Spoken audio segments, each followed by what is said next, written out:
Okay. So this event is another milestone in this मैंने एक direction. Agenda भेजा हूँ, So उसको डाउनलोड कर लो। the agenda of this event was also very well thought through by the members jointly with Logistics Insider, taking the most relevant and the pertinent topics of the event, considering the challenges that supply chains face in the industry, and also keeping in mind how the environment is changing for the business or the supply chain, right? Also, startup challenge, which is part of this event. Okay, this is another, first of its kind, right? And again, it showcases our commitment to the startups community to give them the platform for showcasing their innovation, giving them the feedback, etc. Uh, Once again, welcome to all of you. We hope you would gain from the engaging sessions that we have during the day and all the events that we have planned for you. It's also a great opportunity for networking. I'm sure which you will make best use of that. And also, participants who are not CVSCL members as of now, would request them to consider being part of the CVSCL group so that we can expand our thought leadership to to as many people in the supply chain community as possible. Thank you very much.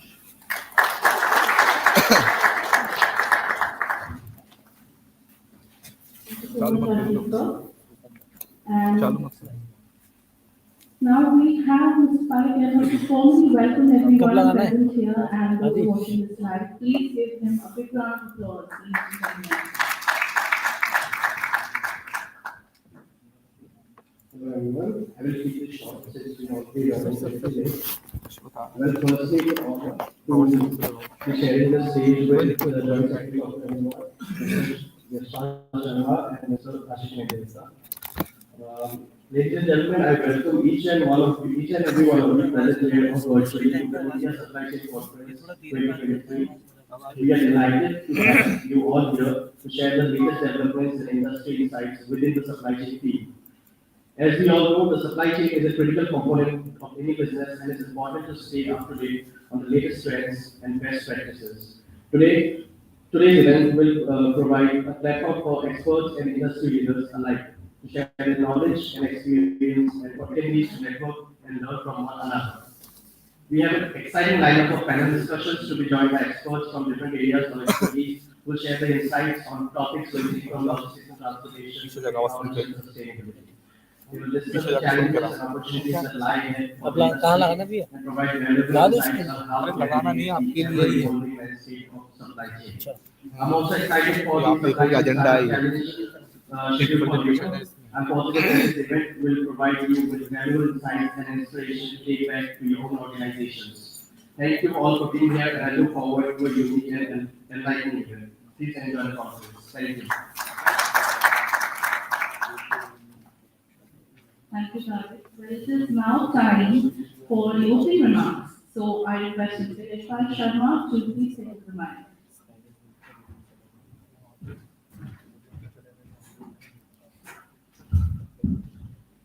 Dr. Anwar, Ashish, Tarik, ladies and gentlemen, it's a pleasure to meet you here and address all of you at this very important topic that has been set up, future-proofing the supply chains.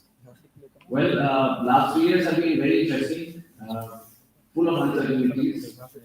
Right from this decade when it began with a lot of hope, we saw it completely go down with the pandemic hitting the whole world, bringing the various supply chains of the world to a complete halt. We all started to re-energize ourselves, started to live and create supply chains which would probably last us through the pandemic. Various changes were made all around the world, from the way we produce, the way we source raw material, the way we store raw material, the way we move raw material, and in the end, after production, the finished goods to the customers. A lot has changed from the last decade to now. The future supply chains need to be more and more resilient. They need to be more adaptive. They need to be more agile. because the uncertainties are just not going away from what we saw last year in terms of what happened in CIS, the war between Russia and Ukraine, also bringing a lot of uncertainty to various supply chains of the world. So we never know what things could go wrong from here. So it's very important that a group like this, where the customers and the logisticians come together and also have the presence of the government to understand what we need to do to ensure that the supply chains of India are able to compete with the supply chains of the world. The entire world is looking at India as one of the options of when we call the China Plus One policy that various buyers are trying to adopt.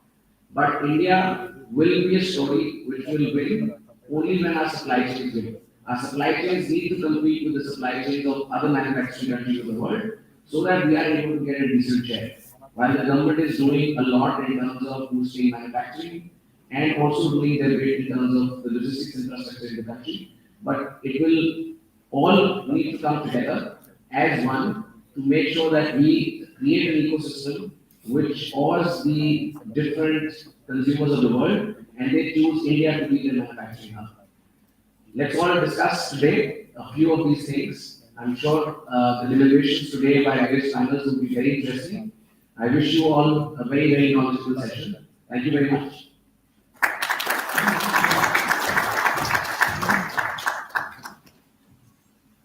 Thank you, Yashwant, for those truly inspiring words. And ladies and gentlemen, it is now time for Dr. Anwar to take the stage and present the keynote address. Please give him a big round of applause.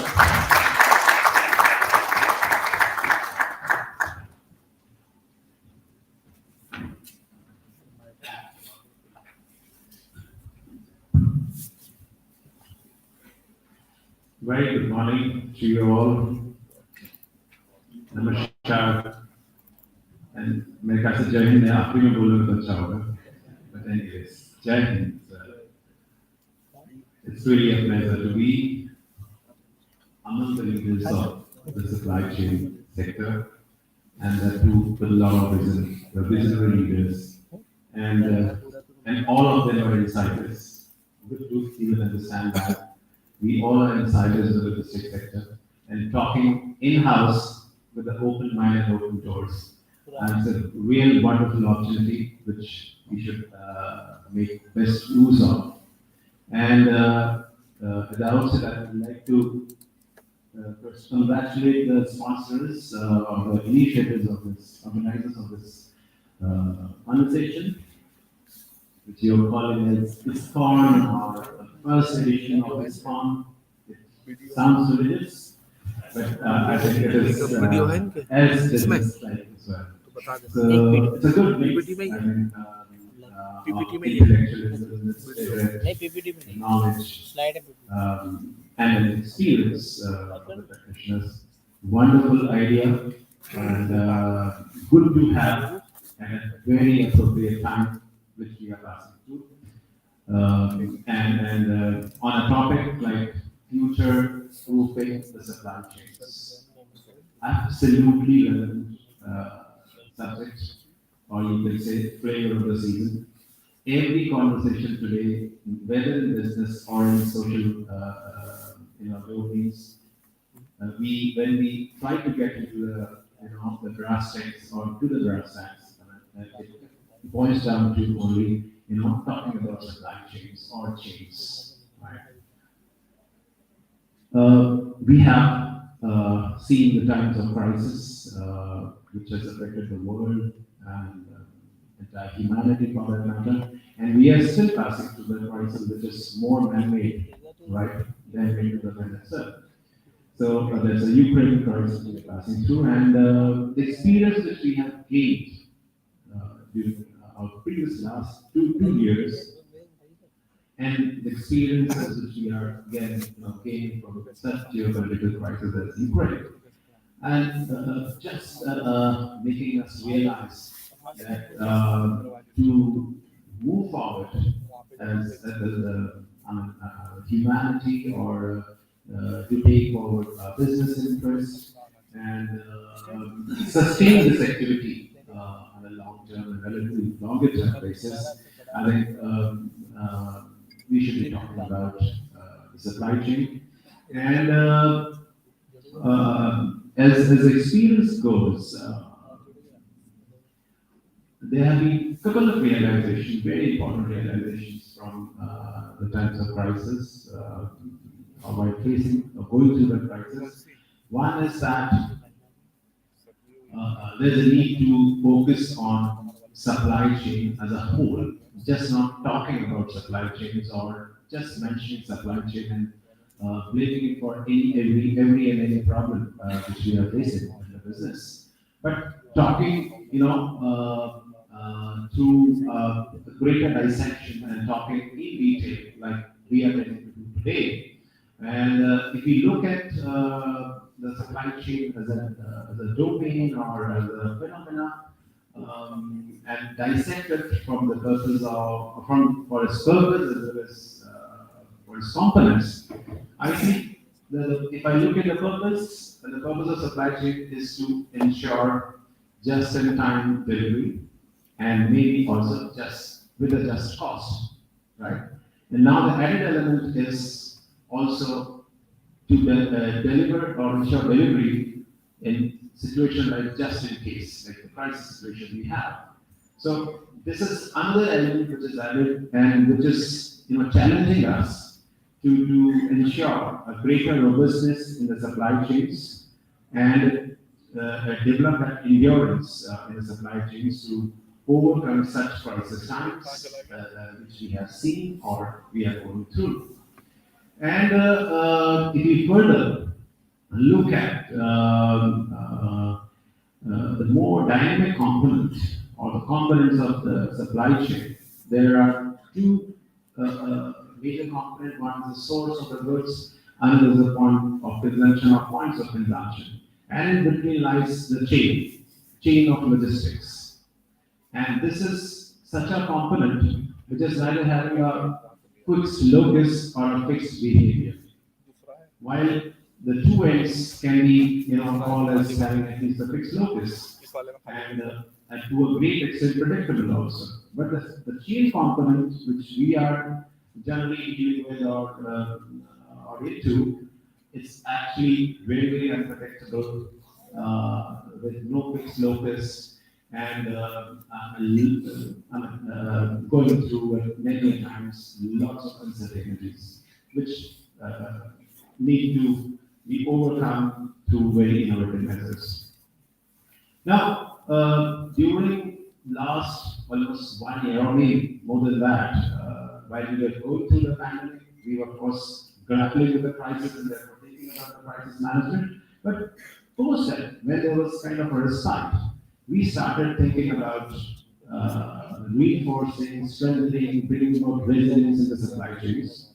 And if you look at the conversation which goes on globally, even at the government level, we understand 2/3 of the policy initiatives globally during the last 1 year have been about bringing the measures, or they're talking about the resilience in the global supply chain, right?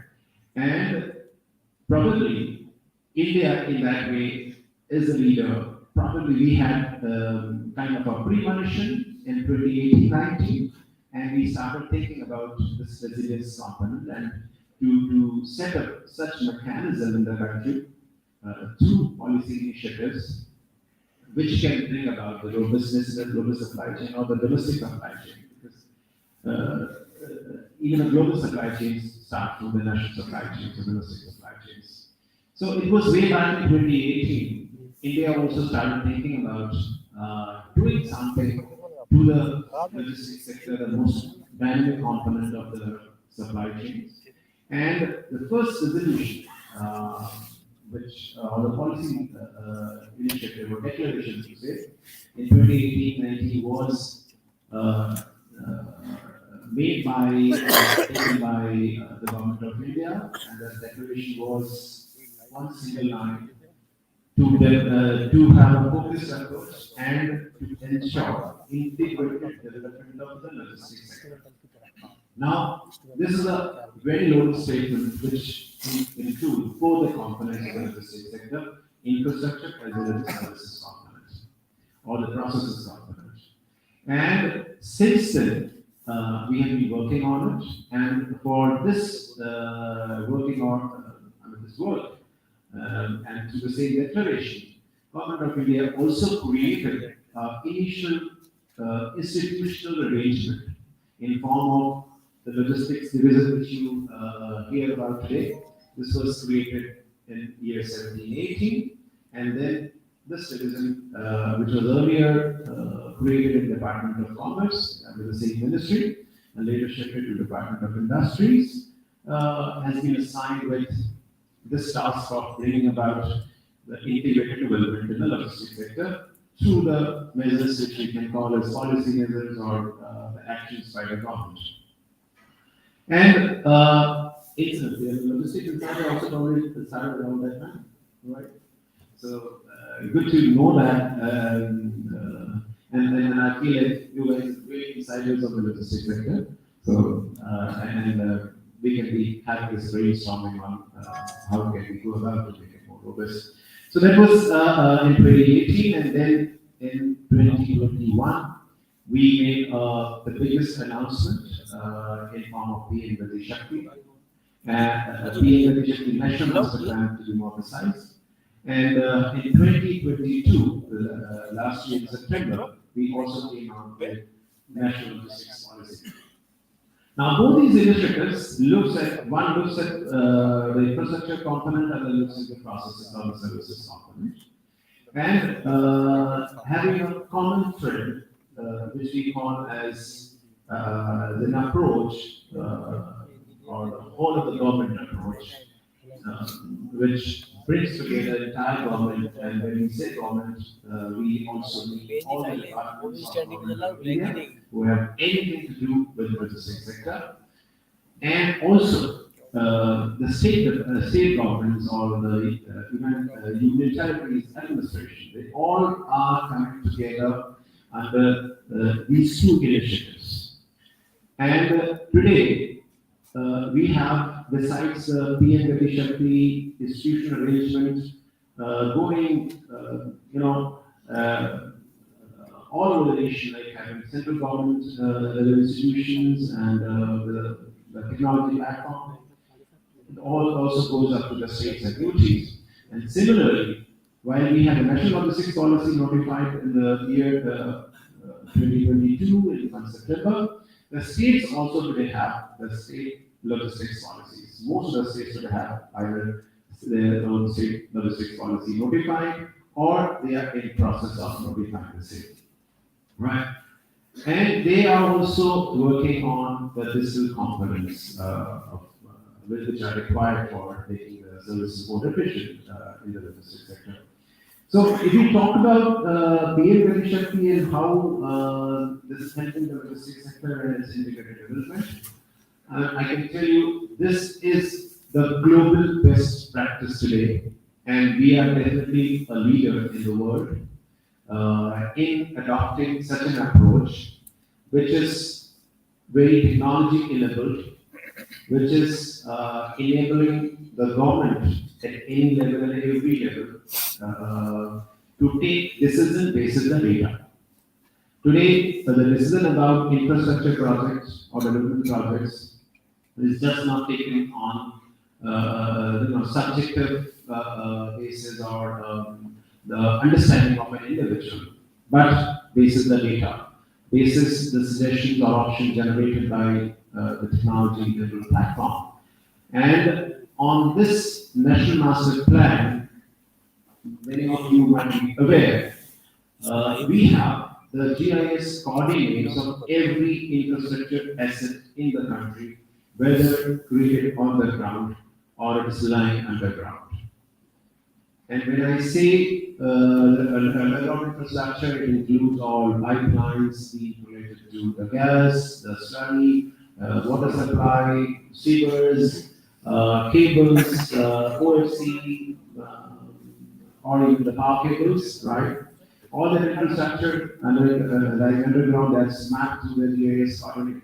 And then every other infrastructure, be it road, railways, terminals, multimodal logistics parks or terminals, uh, we depots, these economic nodes, or even the social infrastructure, everything today is mapped on this national master plan.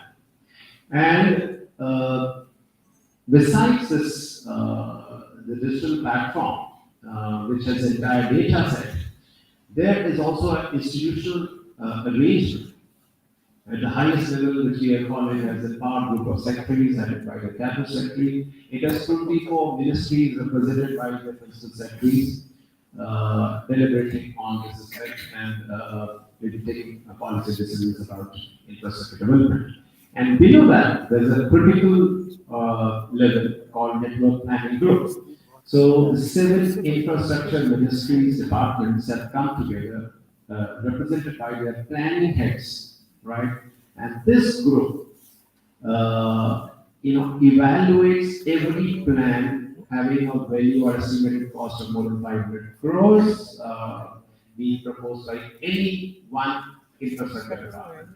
And these projects are thoroughly dissected, evaluated, and then in a very time-bound manner, the suggestions, modifications, and improvements are suggested to the approving authority. And then the projects are, being called as conforming to the efficiency principles. And when I say efficiency principles, that means they are more multimodal, they are providing last mile connectivity, they are having their optimal alignment undertaken or chosen. They also have the implementation problems, foreseen and resolved in each such project. So these projects are evaluated from every perspective, which is possible and which is relevant, and then the projects are being improved. This has also helped us in, reducing the time of project development activities, which would have involves like, surveying, feasibility study, do the DPR and all, which would have taken maybe 6 months to sometimes 1 year, or maybe more than 1 year also. Today, that activity is being done in just a matter of 15 days or maybe a month's time. Even the survey, sometimes better than the physical actual survey, is done just on the national master plan, that is the platform. And of course, it is followed by a ground truthing exercise. So that's another month's exercise maybe. So when that project development activity has been filtered, been rationalized, and been made much better today, and more efficient as well, which is giving us a lot of results in form of saving of time and saving the cost. It also foresees any factor which may, at the implementation phase, lead to escalation of the cost of the project and then results at the planning stage itself. So this is how in last 1 year this entire mechanism has been put in place, activated, and it is yielding results today. And we today can, post about the system, which is helping us in, efficiently managing, planning, or administrating the infrastructure projects in the logistics sector. So this is one initiative. Another major initiative, which was under, kind of a work in progress stage from 2018 itself. That is also understanding into a national logistics policy last year, I said. And this takes care of the processes of the sector, of the logistics sector. And here also we have adopted a affordable government approach. All the departments, including customs or railways or roadways or ports, whatever, including the warehousing sector as well, all have been brought into one single umbrella through a student mechanism called service improvement group, which is created or to be created or in just a couple of days maybe under the national logistics policy. The national logistics policy also, defines an action plan for development of the logistics sector, takes care of various processes, and definitely promotes adoption of digital technology for the logistics processes. So these are some of the initiatives, the broader initiatives, I mean, the details of it, my colleagues will be talking about in subsequent sessions. And then, of course, you guys also will be having good amount of information on this. So we have seen all this and what the government is expected to do, basis the feedback from the industry, from the academia, and from other stakeholders within the government also.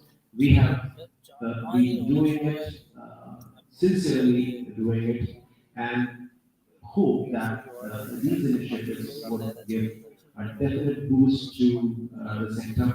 It will ensure the sector to become more robust to various such shocks or endure the crisis times and do not get into the disruption. However, it is just not the government or the public at large who can, bring about this efficiency or build trust in the system.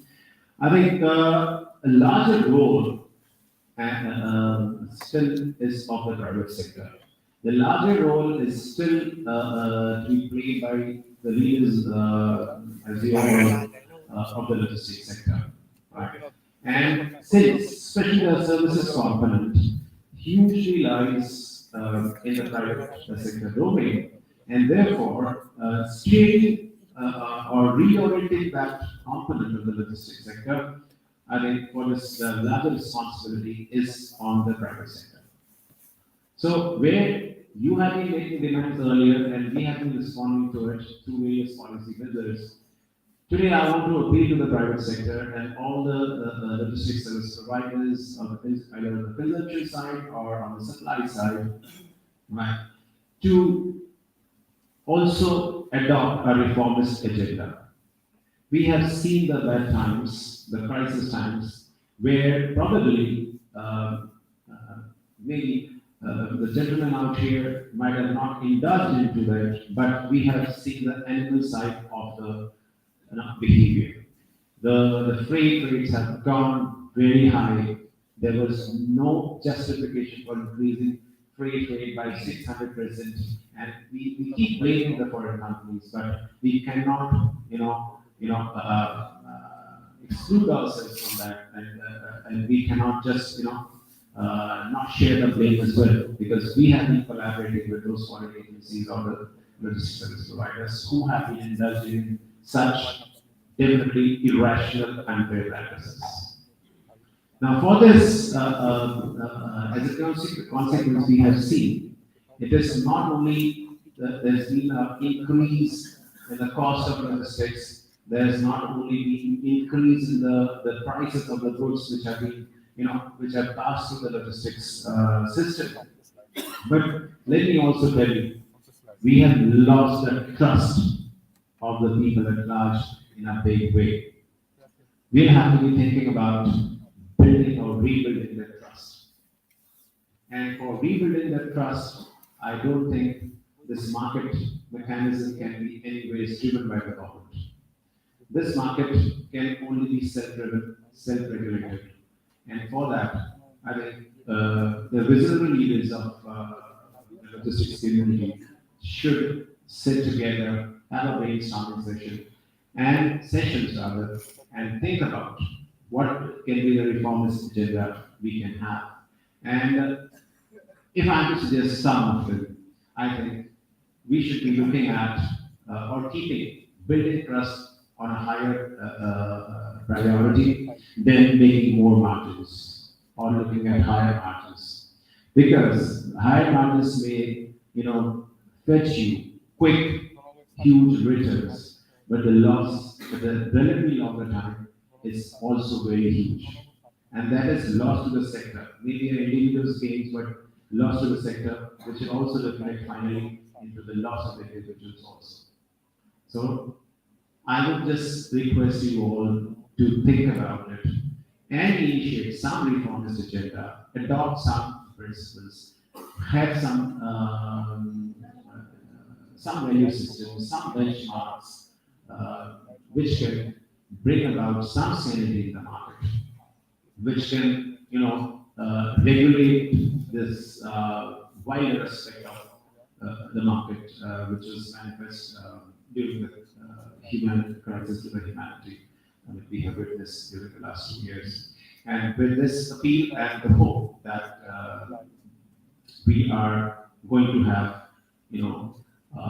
similar situation in the future, and with the hope that the leaders would do their bit and help India also finally build into a stronger nation through robust, resilient supply chains, and pose yourself as, or our country as an alternative to China, and become that one, the plus one of the China Plus strategy.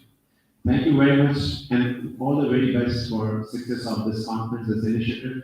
And I will be joined by the subsequent sessions by my colleagues, so they will be further learning from you and understanding what are your problems which we can intervene and resolve, and of course sharing our thoughts as well with you all. Thank you very much once again, and thank you also for having me here amongst you all. Thank you very much.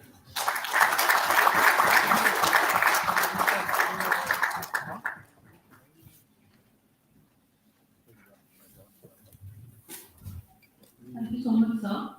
Listening to Dr. Anil, I was thinking that the Indian economy is definitely rising at a very, very high speed. And to ensure that the flight is not disrupted, a well-oiled supply chain mechanism is necessary. And with leaders like yourself, Dr. Anil, I think that the industry will get the required support to grow and move ahead.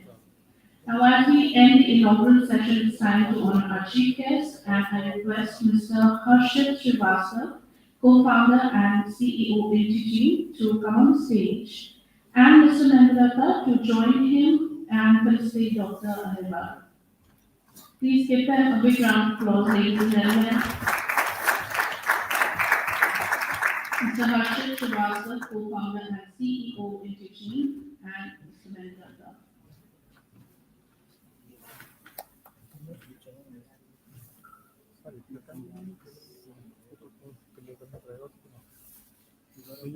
Let's give them a big round of applause for Dr. Anil and taking the time today to be with us.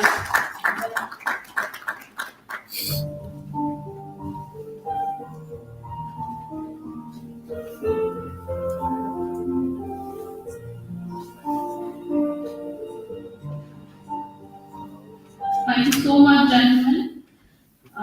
You may sit down and take your seats and be comfortable. This is a memento we have presented to Dr. Anil. Thank you so much, sir, for taking our time for us today. Right. You can get to your seats and get comfortable.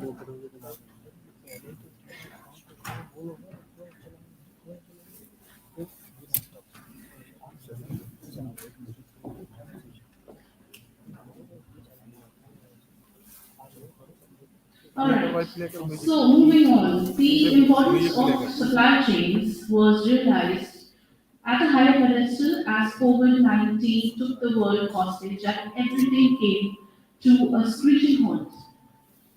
But look at us today. We are standing strong and we are standing taller. The supply chain and logistics sector of India has evolved at an unprecedented speed and with great valor. And what is the best part? We are not done yet. The focus remains on building a resilient supply chain which is agile enough to withstand the curves of boom and gloom.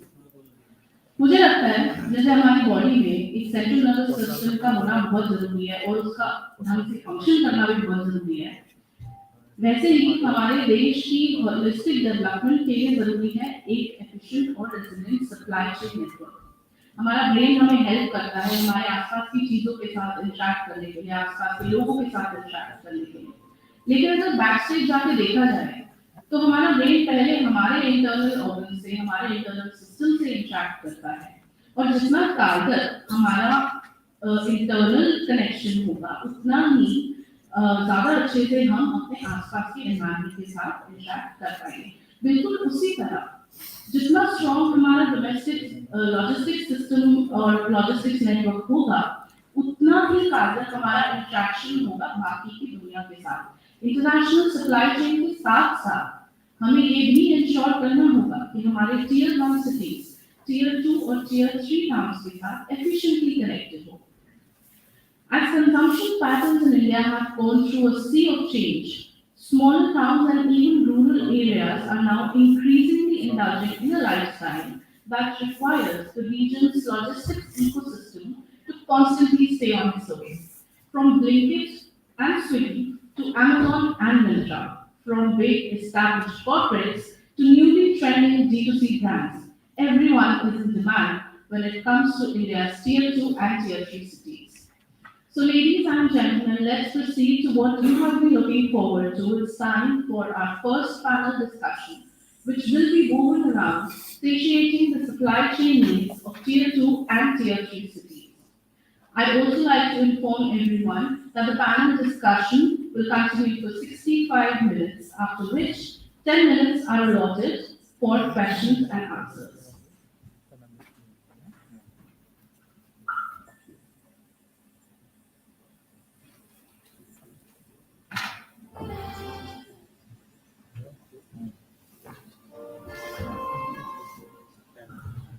Alright, let's welcome our moderator for the session with a big round of applause, Mr. Chetan Korea. He is the Managing Director of Excel Supply Chain Solutions, a board member with CVSCL and a supply chain professional with experience that spreads through automotive engineering, consumer electronics, logistics, healthcare, and food and beverage industry.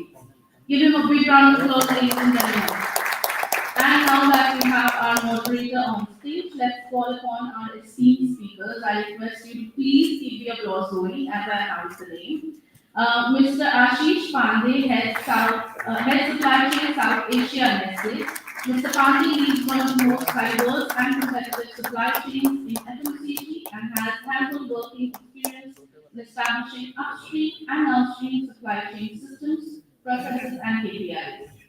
Mr. Dharmesh Srivastava, Vice President Supply Chain Agrotech Foods, with more than 25 years of experience with brands like Gillette, P&G, and Con Agro Foods in India, UK, Dubai, and Singapore. He is also the founding member and part of the governing body of CVSCL. Please give him a big round of applause. We now have Mr. Yashpal Sharma. He is the Managing Director at Skybase Group and believes in effective partnerships to serve the supply chains of the world. His colleagues highly endorse him for his exceptional skills in freight forwarding and supply chain management. Please give him a big round of applause. Next up, we have Ms. Sridisha Joshi Galopadhyay, Deputy Secretary Logistics, DPIIT, Ministry of Commerce and Industry. She is the nodal officer for PM Gati Shakti, apart from which her responsibilities include national logistics policy, green logistics initiatives, international and Indian-related issues pertaining to logistics. Next, we have Mr. Tushar Kothari, Director, Ethics Group. For more than 2 decades, he has contributed to and gained from various segments, including supply chain management, business development, and strategic planning, and is popularly enriched with working as national as well as international programs. Please give him a big round of applause. And last but not least, we have Mr. Karthik Shah, Regional Manager, APAC Logistics and Hyder. Mr. Shah is a performance-driven supply chain professional with over 20 years of experience in diverse logistics management, inventory management, customs, process improvement, etc. And we he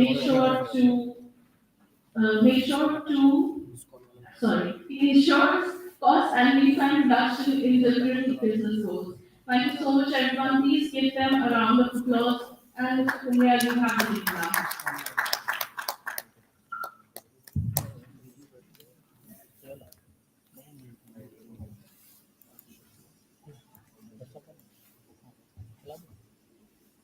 Dear friends,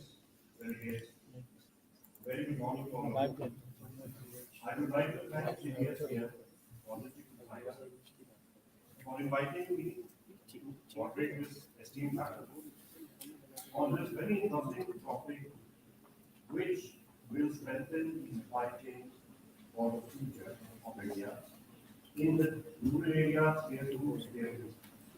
I think it is very important for us to take cognizance of the fact that these will be the future of India.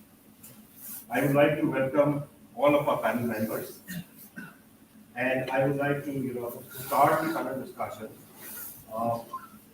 As we go along the panel, I would like you all to be participatory. I would like you all to be interactive with each of the panel members, that we can, share our thoughts as well as, get your thoughts into our, future journey of supply chain in. So I think, when we talk about tier 2, tier 3 towns, I also come from a tier 2 town. And I believe most of us sitting in this room would be coming from these tier 2 cities. So we all know it, and we've all seen how these cities, these areas have been able to, move from past 20, 25 years, what they were, business, and how businesses there are. Just to give you a little bit of background, 70% of human holding बढ़ा दो थोड़ा 30% in urban areas, 14% in the tier 1 cities, and another 16% in the tier 2, tier 3 cities. There are about 700 districts in India, 8 tier 1 cities, and 104 tier 2. So that's the whole demographics of how this is spread. Now, if you look at the retail expenditure amongst these cities, about 45% is contributed by the urban areas and 55% is contributed by the rural areas. So imagine the possibility of spend and logistics reach that we need to have in these rural and tier 2 areas. I remember I was based in Hong Kong some 20 years back, and I used to travel to China quite often. Because the company I used to work with had about 42 manufacturing plants in China. This was 2003-4. When I used to travel to cities like Shanghai, Beijing, Shenzhen, of course, they were much ahead of time. But when I used to go to Tianjin, Dalian, Shenzhen, Suzhou, those cities itself were so well connected, and they were manufacturing hubs for the world then. To look at how China 20 years back had already developed a logistics network and strengthened their supply chains, and that is where they dominated the world, and they are the same others. So for India, the ambition is the same as we go toward the 5 trillion dream economy. We also need to strengthen and connect with these tier 2 and tier 3 cities as well as the rural areas. And I think the time has come, like China did some 20 years back, we are on track to, do that. So as we move on to these connectivities, what we see is that the businesses in these towns and cities have started to emerge for global basis. In fact, the consumption basis in these cities have also started to, increase. If you go to, tier 2 or tier 3 south town in Uttar Pradesh, for example, right, the spending power, the affluence there has also increased, which means that they are also buying products, and the reach of every company needs to be there. Now, as the reach increases, what is the infrastructure there, and how do we, connect that infrastructure?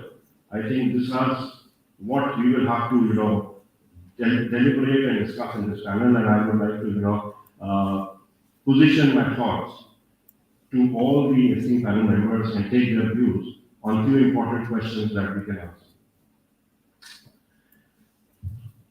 So, I think starting with the infrastructure development under the Gati Shakti program that Dr. Hariwar spoke about, and the government of India is working so closely with, where the development of national highways and connectivity between tier 2, tier 3 cities through multimodal logistics, etc. is happening. I would like to ask Nan about her thoughts on this very important, topic where policy and the infrastructure development, how will it aid to strengthen the supply chain of the future?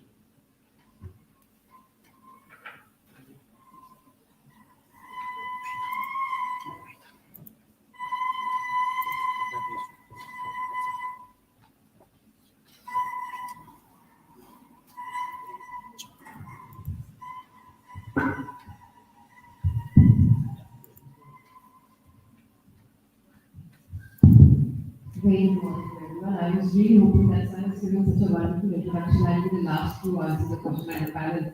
But nevertheless, so thank you for the question. Uh, as I already mentioned, when we are talking about Shakti or national resource policy, which are the two main initiatives from the government of India, we're talking about whole of government approach.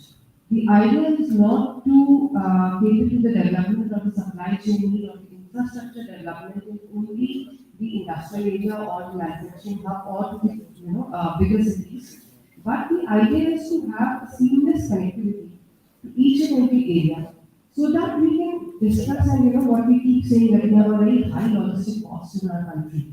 So what we want to aim and do is reduce the logistic cost. It is never going to happen if you are going to concentrate your infrastructure development to only few areas. So that is the approach which we are taking. We are talking about a holistic development. We are talking about a multimodal development. We want industry to have a choice. We want the common people of India to have a choice that if they want to take a decision that which mode of transportation they would like to pick for movement of any kind of goods, then all that is available. Most of the time, right now, the connectivity, either it's there or not there, if it's there, it's by one mode of transportation. Generally, there is a lack of logistic infrastructure. As you move down to tier 2, tier 3 cities, the problem increases manifold.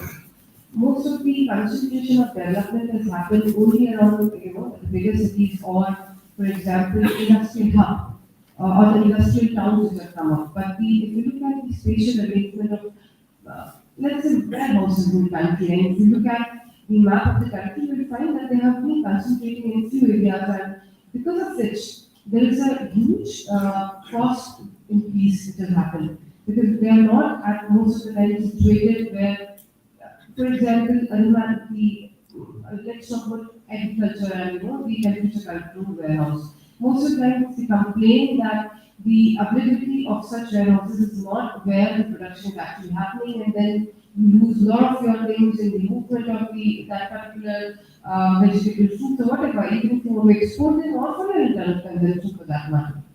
So what government is doing is that we can only facilitate. At the end, the groundwork has to come from the industry. It's you who will be investing in all that. But what we have to do is to make sure that it is good for your investment. It is very well connected infrastructure wise. That if anyone wants to take such decision, you are not concentrated in particular area, but you are able to take decision and you are able to make investment in all the places in your country, whether it is northeast, whether it's the islands, or whether it's the Kashmir area, or whichever area. So we're talking about the overall.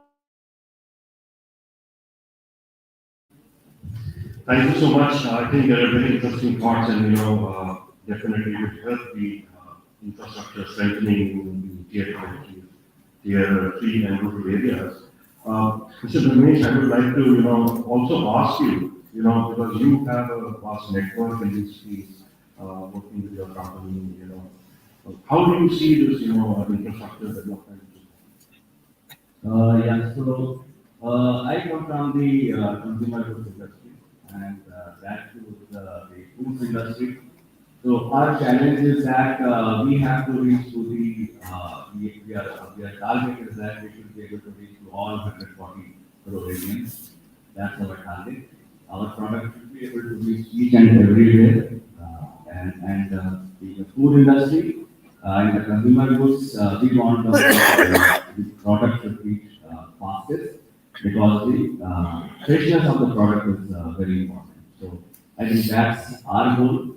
And the infrastructure, of course, is very, very important as we know that especially the road infrastructure, because if we have to reach to the tier 2, tier 3, and even the rural areas and to any of the outlets, which is currently the different numbers, has been given, but I think there would be 4 million, 5 million, the outlets from where, the kirana shops, you can say, or from the bigger stores to the kirana shops. It's somewhere estimated number is 4 million to 5 million. And very few companies are able to reach from where the products can be bought by everybody. So I think that's the challenge, and the road infrastructure is definitely, I think it's very, very important because more than 90% of the logistics happens through the road. And the good thing is that we have seen in the last few years the quality of the road infrastructure has tremendously improved, which is the national highways, the project which has been taken. The speed is there, and the especially the after the GST, the e-label, the whole automation which has happened. I think that has really eased a lot of actually the infrastructure issues to the industry.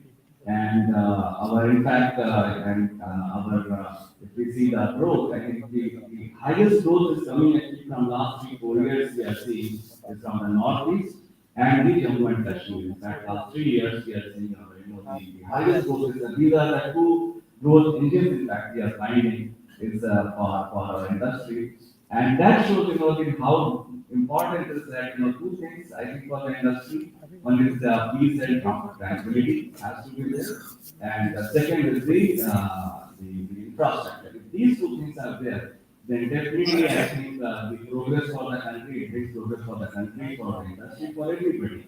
And with the now with the social media and with the mass media has already been there, but with the social media, I think everybody aspires for the good quality of the products. That's the requirement, and then so I think the road infrastructure, I would say, is whether it is a national road infrastructure or whether it is the state level or whether it is the local level. I think that's where I think we definitely we are seeing there has been an improvement, and we would like that the state and then the regional government definitely they instead which happens. I think certainly it is going to see the progress of the country. So I think that's my thought. No, I think excellent. I think as you mentioned about the Northeast and GMK and the local business, I think that clearly shows that the network and the regional infrastructure has really helped to get the products used. One more thought that I would like to get from you is what should be the ideal network for the reach to these tier 2, tier 3 and So I would say there is no ideal network as such because different industry has its different challenges, different requirements. In fact, what we were doing earlier was that we were trying to reach the retailers to the typical FMCG supply chain, which is from the factory to the C&F phase and from C&F phase to the distributors and distributors to the retailers. We have been, traditionally have been doing it, but what we have seen is that to reach the tier 2 and tier 3 town, you actually have to have the right product. Reaching there, you get a volume. So in fact, now in the tier 2 and tier 3 towns, we are about shipping about 500, the full truckloads to these smaller towns now, because we have been and directly from the factory. So we have changed our infrastructure for many of these actually towns, and we are seeing that we are getting the volumes also, and as well as we are getting the but at a right there's a product mix has to be there. So that's speed is also there, cost is also come down. So it all depends actually from for the product from company to company, what is kind of that the product is there. And with the GST now, I think it's You can ship it from anywhere to anywhere, so there is no restriction as I can give you of the GSC. So that has really, helped us a lot to improve our infrastructure, we as Dr. Rahilwar was saying that it has to be, supply chain has to be agile. There are the two things are fixed, one is the manufacturing mode and second is the consumption mode. But after that, what happens is I think that's the innovation which every supply chain manager has to make. So that's my thought on the, what kind of the distribution network can be. So thank you, thank you. There is no ideal network that I can get from your thoughts, it's very informative. I would also like to get, Mr. Kothari, your thoughts around this, because you work a lot in the tier 2, tier 3 cities. So, what should be the ideal network in your mind? Because does any network really exist, or we need to build, or how do we go about it? As far as ideal network design is considered, Mr. Srivastava rightly pointed out that there cannot be a fixed set of answer for all. There cannot be a one size fits all solution. It has to be customized based from the consumer side and from the brand side, the manufacturer side. Because different industries and different segments are going to have different challenges. Like, say for example, the distribution network of white goods, consumer durables, refrigerators, washing machines, cannot be equivalent to that of apparels or footwear or FMCG products. Some might be requiring different handling capacity, some might be requiring different storage capabilities. So the solution has to be designed revolving around the consumer demands and the manufacturer capabilities. But one thing is for sure that in the entire scenario, there are two aspects that needs to be focused on. One is the consumer, who is actually raising the demand for the product, and on the other side there is a manufacturer who is fulfilling those needs. So everything in between has to be very rightly and very precisely aligned. So, especially in case of our vast geography like India, which is vast in terms of size and also diverse in terms of culture. So we need to design a network, and we already have been working on it, because right now we are managing supply chain across almost 744 districts of our country. So we are reaching to 744 districts, and that is what we have seen and we have experienced. So we are building SOPs, we are building operational procedures, we are using a lot of IT and data to ascertain how network should be designed. So basically, we have categorized the movement of the goods, and accordingly, a network shall be designed. Right. I think it's important, as you said, that the IT and network, have to be hand in hand to really define the, movement of goods. Okay, there is another, question that there is a rise in the logistics parks and modern warehousing in these tier 2 cities.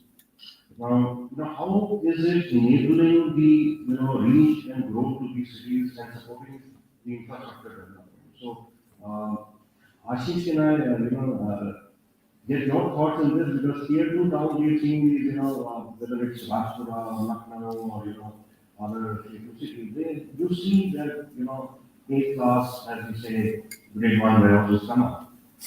Is it really enabling the growth, and how is the reach, more better now?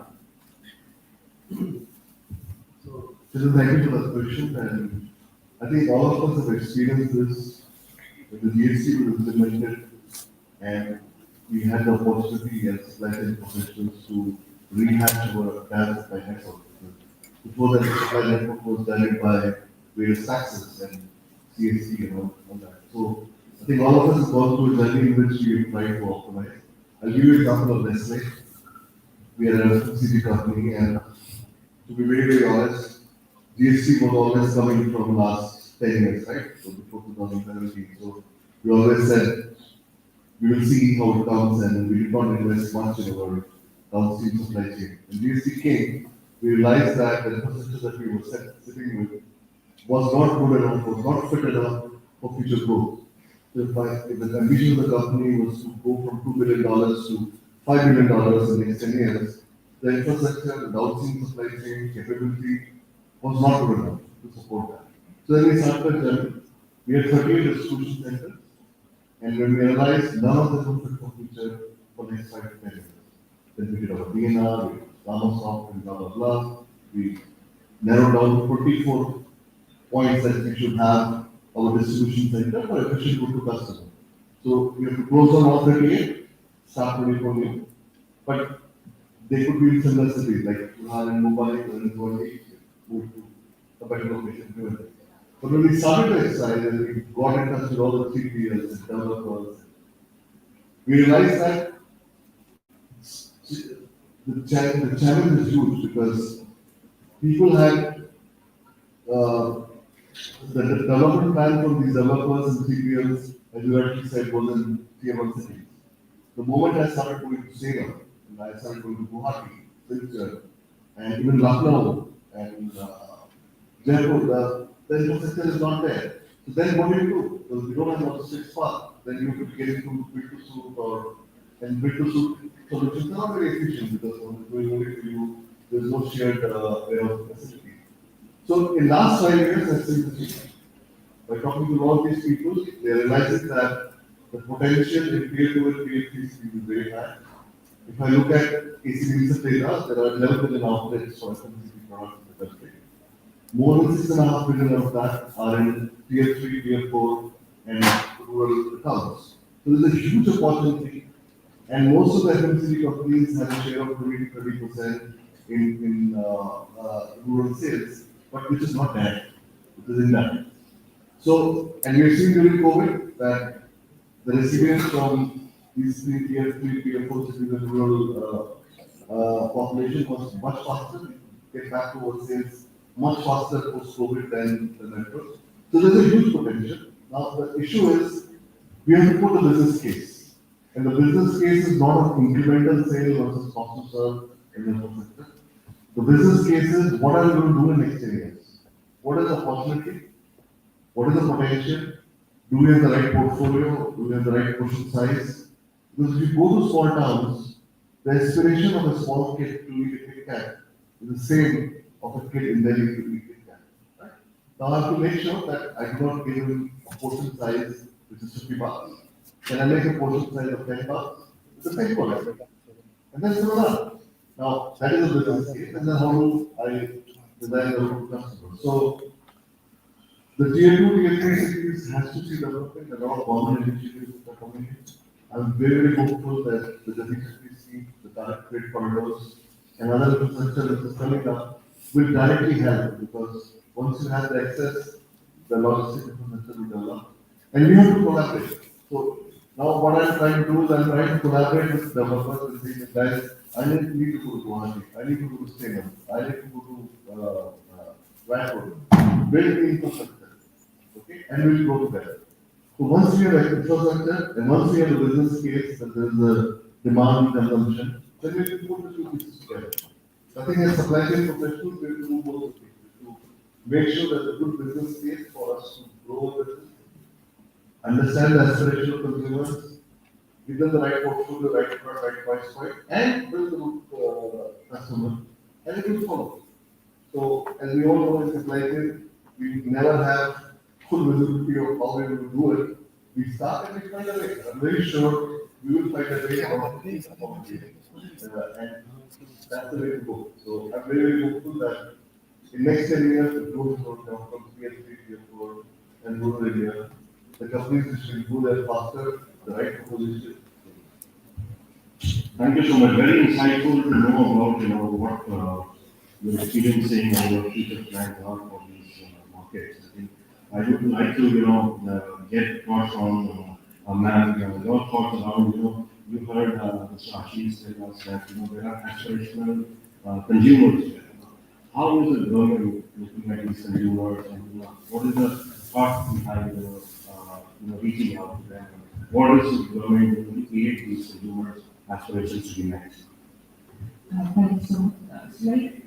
We've already mentioned that what government can do is give you the platform.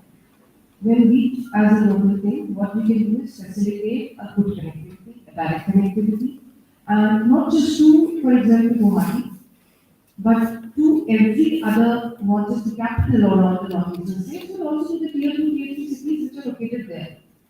So to have the vast network, and I just also add one very interesting thing now when we look at PMHFP. Whenever the project is coming to us, what has changed? People ask. This is the most common question which I keep hearing. So earlier, for example, when Bharatmala 1 Yojana, which is the National Highway Network Yojana, it was planned by Ministry of Road Transport Highway in a very good manner, but similarly. So what they did was that they did an amazing planning as per the road network requirement of the country. Now, what is happening when they are doing the Bharatmala to Yojana? Because of PM Gati, it has come to something called as network planning group, where you have the planning head of 7 ministries, which is all the 4 transport ministry. You have power, you have telecom, MNRE as well. So now, when we are talking about an infrastructure, we are not talking in silos. We are also seeing that if, for example, a national highway is being planned, we are seeing that what are the industrial nodes which are nearby. And we are not saying that this is just 50 kilometers away from an industrial node. What we are saying is, please assess what is the present condition of connectivity to this industrial node, whether you need to supplement it with your national highway network, whether you want the states to augment it. And see, in most of the scenarios, this last mile connectivity is not catered by anyone. So we have asked them to keep some kilometers, which I will not say the number, but some additional kilometers have been kept in scheme, which is being decided via PMHFP to give last mile connectivity to these nodes. So if a highway is being planned, it is not just an alignment where you can say, oh, this highway is going to be just 10 kilometers from an industrial town. We are saying that please also make a spur and connect this industrial town while you're doing it. Not just that, we are also saying, it's very common problem which you see is that there will be a railway network and a fantastic highway, and there's a loading station, but that last mile is not there. So none of the industry would like to make that modal because that last stretch of connectivity to railway will be so bad. We do not want that turnaround time to increase so much. So we are also telling the highway people that okay, when you're doing this, please do this as well. Make sure that the good shell is also connected. We're also talking about power connectivity, we're also talking about telecom connectivity. So whenever a new highway is being planned right now, they are coming with a utility corridor where you have space for putting, whether you have to put a OFC cable or any kind of telecom network which can be either given to a private vendor or by the government who wants to put. So you cannot, like we're talking about a digital age. You cannot just have road connectivity to a town which is not digitally also connected. Everything is almost everything is online. Yesterday I was hearing a number that to reach the 5 million customer digitally, the concept took only 2.5 months, whereas it was in years for almost everything else. So now we are also thinking like that. We are also trying that we have a complete connectivity. So whenever a project is coming, for example, it is coming from Northeast, a lot of them are coming to us. We are focusing a lot on rail connectivity, road connectivity, internet connectivity to the last available town where we can go to. And we are also not just thinking about Northeast connectivity, but also diplomatically thinking about how we can do the routes which we have been hearing about via Bangladesh and everything. Even that is under consideration. How to reduce that time if you can go via Bangladesh and reach the other northeastern states. How that can also improve your reach, how that can reduce your time. And you have already seen a lot of steps have already been taken. The railway connectivity via Bangladesh has led to a lot of decrease in the time and a lot of efficiency as well. Thank you so much. Very insightful to know about the government's plans for the future also. I think I would also invite Mr. Bhavi to share his views around it. I would like to add to here what man said right now. Like this national logistics policy and everything is working on the overall scenario of connecting the country. I would like to talk about a project that is going on right now that I know of because we are involved in it. We are working with some of the government organizations like CWC and FCI and all, who have huge land banks across the country. So right now we are working on a PPP project wherein government is providing the land banks and we are investing on the infrastructure and developing and making ready the facilities with grade A class or A plus infrastructure with all the modern ancillaries and equipments to handle the storage requirements and material movements. So primarily and most importantly, all these locations are in the prime areas of the country. We have signed up for almost 110 locations. So like today, if you need a good warehousing location in Mumbai, inside the city, in Delhi, or even tier 2, tier 3 towns like maybe Raipur or maybe Ranchi, then there is a shortage of place. Forget the cost. There is no space available. So, but government is sitting on this huge land bank and that is being put to good utilization. And these are very prestigious and very ambitious projects that government is uh, pursuing very aggressively. Right? And I would like to say they are much faster than us corporates while working on this project. No, I completely agree. I think, the way, even the railways who has huge line line, how they are also, coming up and saying, okay, how can we support this growth? It is tremendous to see from all the way. Yes, yes, yes.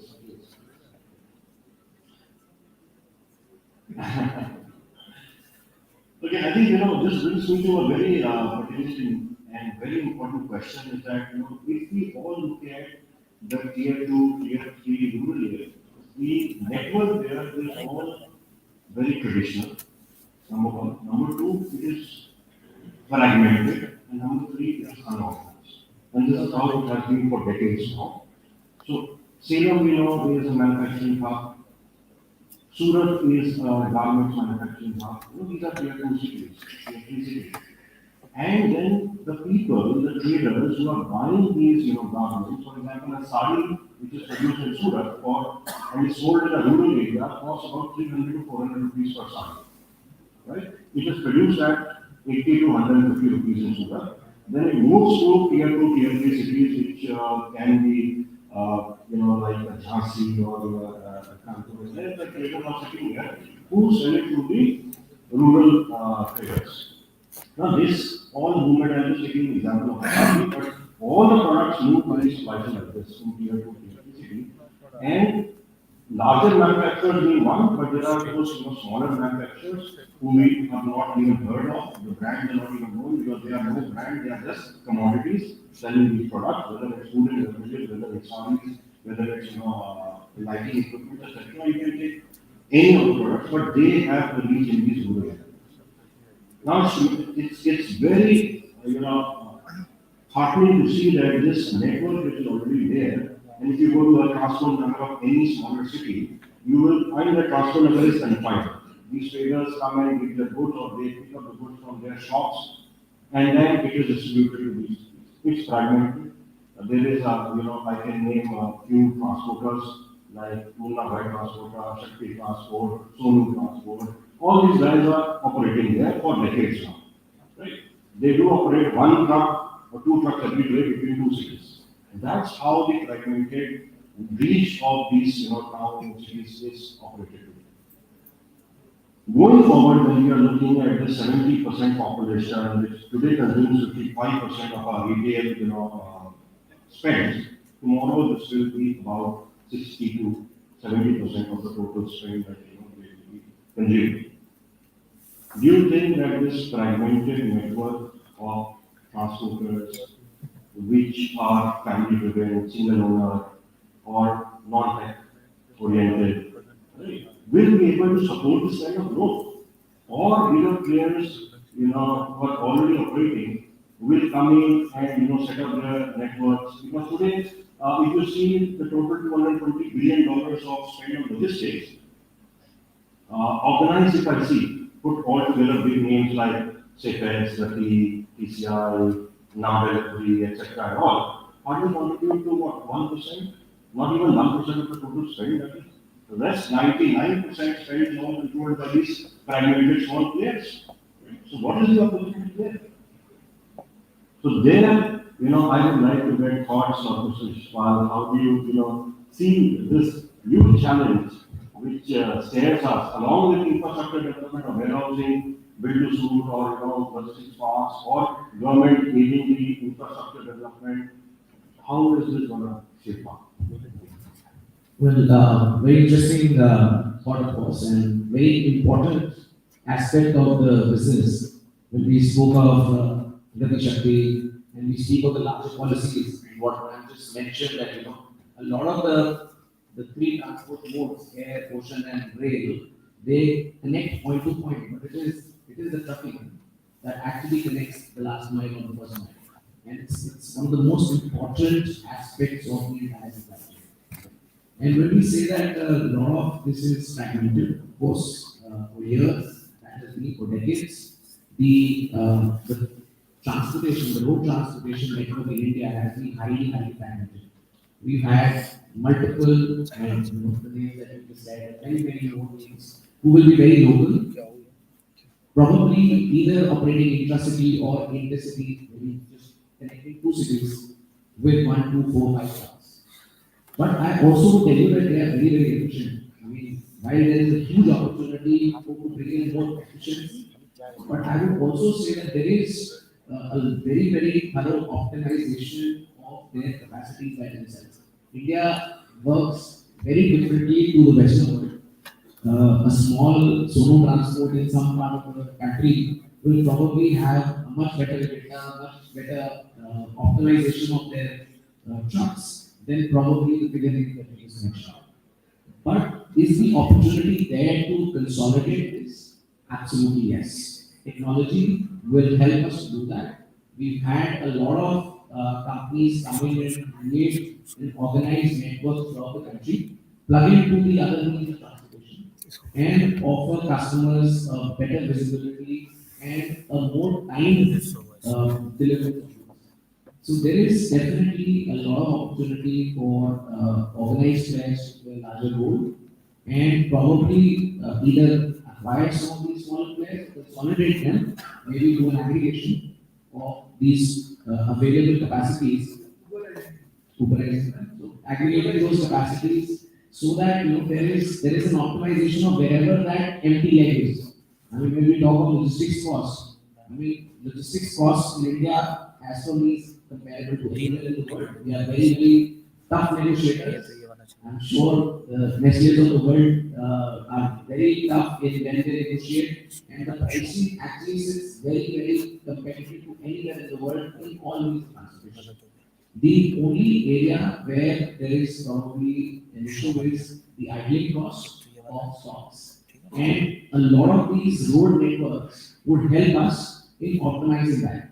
You want a larger shelf life for your product so you can sell it, rather than putting it on a truck or in a warehouse where it is just sitting waiting for it to be sold. Thank you, thank you. I think, Ashish, what are your thoughts about it? Because you will be also utilizing these local players.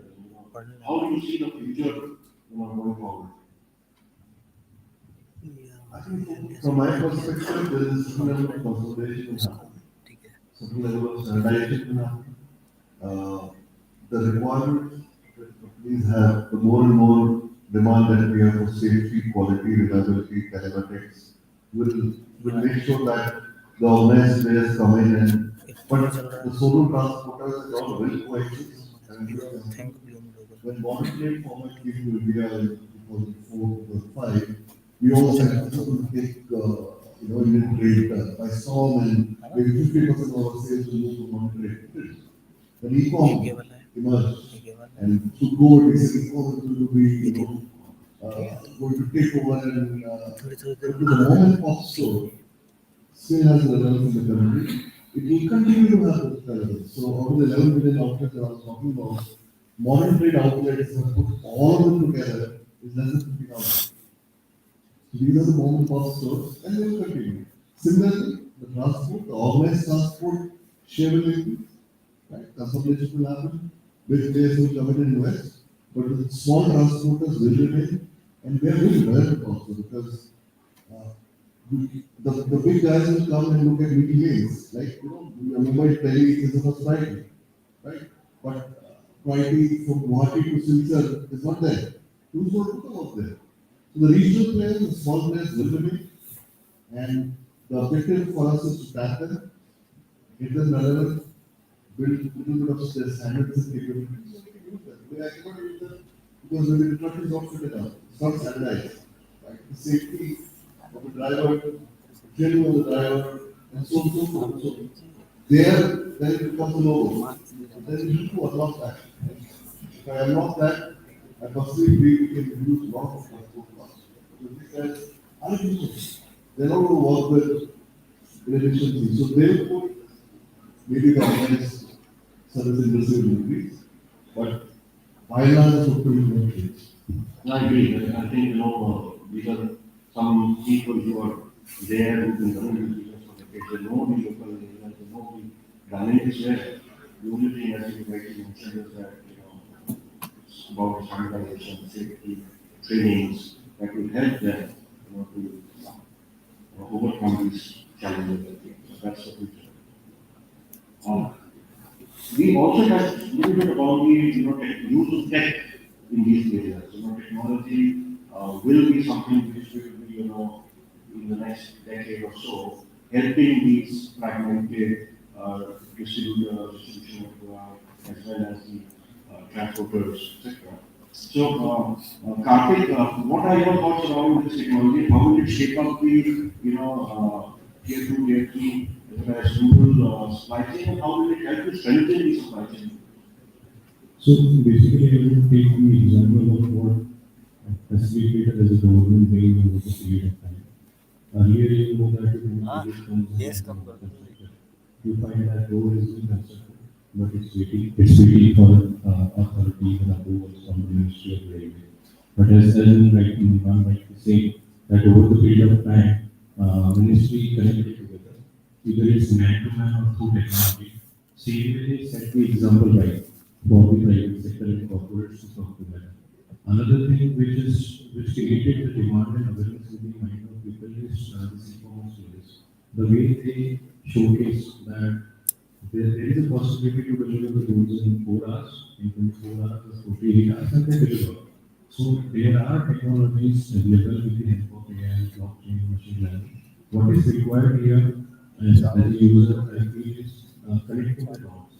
There are various ways, like as an organization, we have multiple transporters, multiple warehouse partners, but we need to operate from different platforms they have.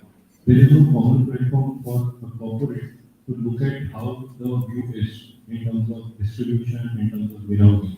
So, if with the use of technology, startups, which is much talked about in India, unicorns much talked about in India, if we work towards it, then there is a platform like in the long-term national logistic policy.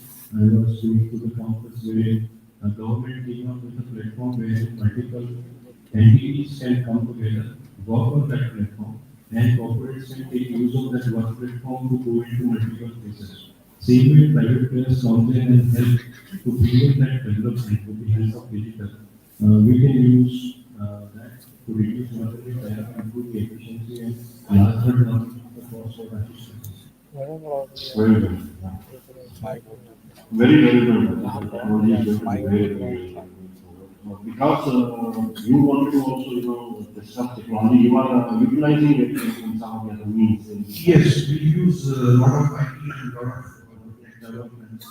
Basically, what technology has invoked is it has demonstrated a very basic principle of economics, that is expansion of market. Right. Before the e-commerce or tech was there popular, right? The rural market, the tier two, tier three markets had no option. But with advent of technology, with advent of internet, with advent of e-commerce, now a whole new gamut of consumers have opened up, which was not previously on the table altogether. So that the first of all, technology is making realize, then it is making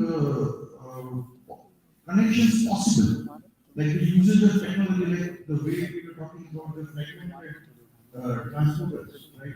So the consolidation will happen only with the use of technology, and that we are already doing. Many, I'm sure many organizations, many companies are already quite ahead, and fortunately and proudly, India is now a leader in world for providing IT and other hardware technologies. So we have a very good, bright future ahead with the usage of technology. And as far as supply chain is considered, it is going to definitely benefit. I would like to like to bring forth a common phenomenon which I am sure many would have realized but never have thought of such importantly. When we look back at this COVID era, we all know, like, people realize the importance of supply chain, and supply chain as a major talking point came up. But when we were sitting in home for 2 months lockdown, did any of us face difficulty to have the basic necessities? No. Just imagine if 2 months nothing is working out there, nobody is out there, nobody is working, and everything is on standstill. But still, every day you are getting milk at your doorstep. You are getting vegetables every day, groceries every day, medicines every day. There is no stopping to it. So this is where the technology, the consolidation, these fragmented parts of the industry all come into play. So this was made possible by technology. Right, thank you, thank you. I think, um,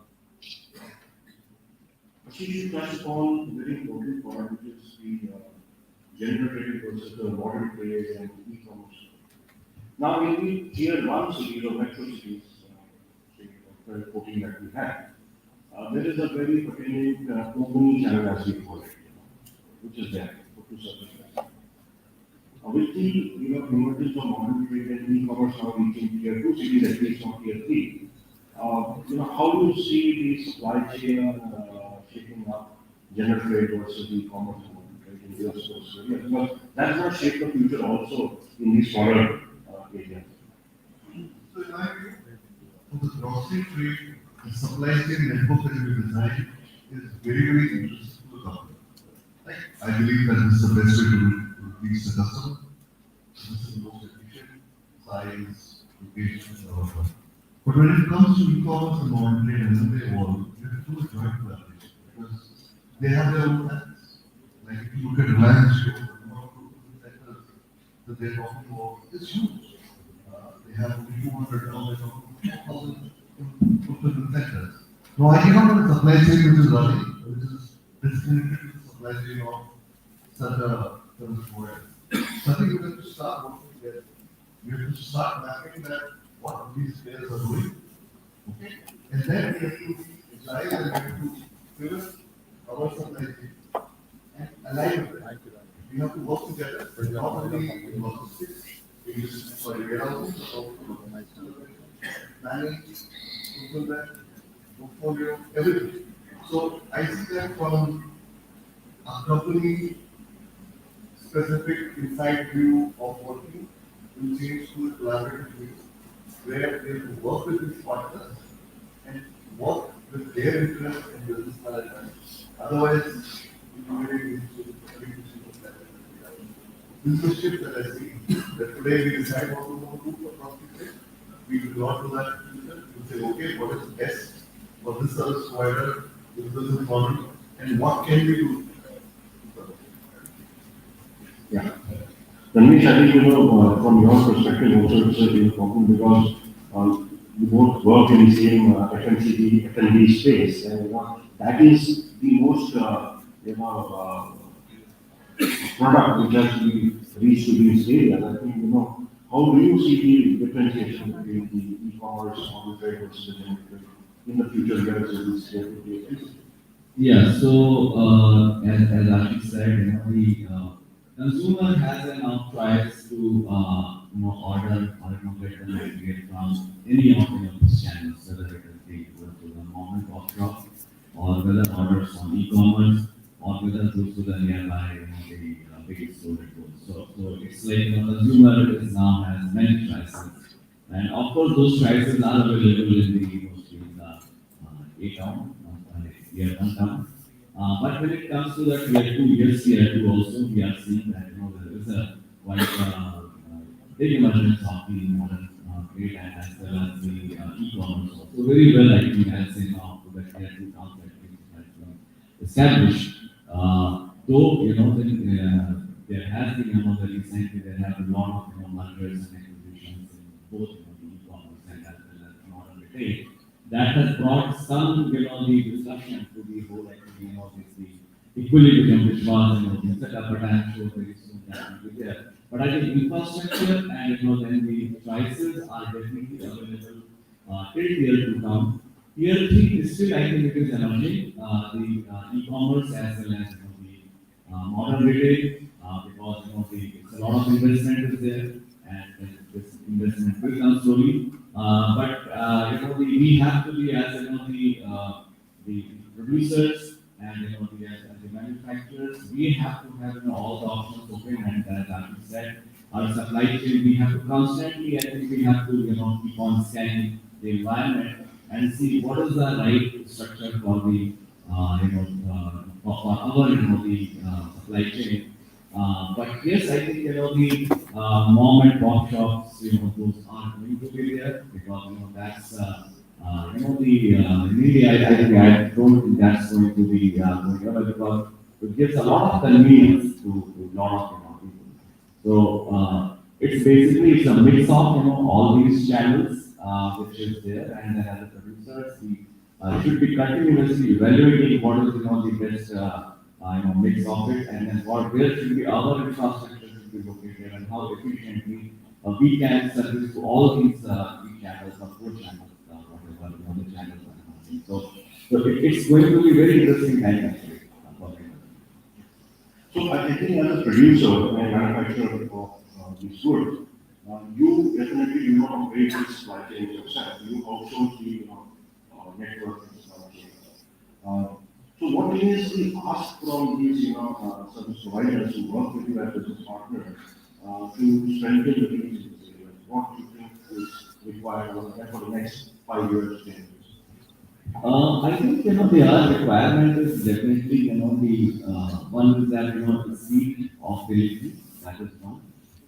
Secondly, how safely our products are reaching, because the challenges which is currently, as we were discussing earlier, that tier 3 towns don't have a small transporters out there, which is could be very efficient for that particular city. Let's say I have to send my goods to Barnet, and Barnet is actually we also have a scale at the airport, and it's going there, it has been going. But then when actually, sometimes it happens that you receive, the consumers or customers complain that it's actually whatever we have received is damaged. So the quality of actually our delivery is still, I think, it lacks a lot, which is, that we are shipping it to the small hardwood, the shipments which is happening. So the requirement, from the producers and industry would be that, speed, second, the quality of the delivery, which means it should not be damages and shortages should not be there, safely, and the cost will come later on because the cost will not be primary criteria, right? The criteria would be, I'd say, the quality and the speed. That's what Thank you so much. I think it will give a lot of insight to the service providers and what they need to do in the next decade or so to meet the needs of the producers.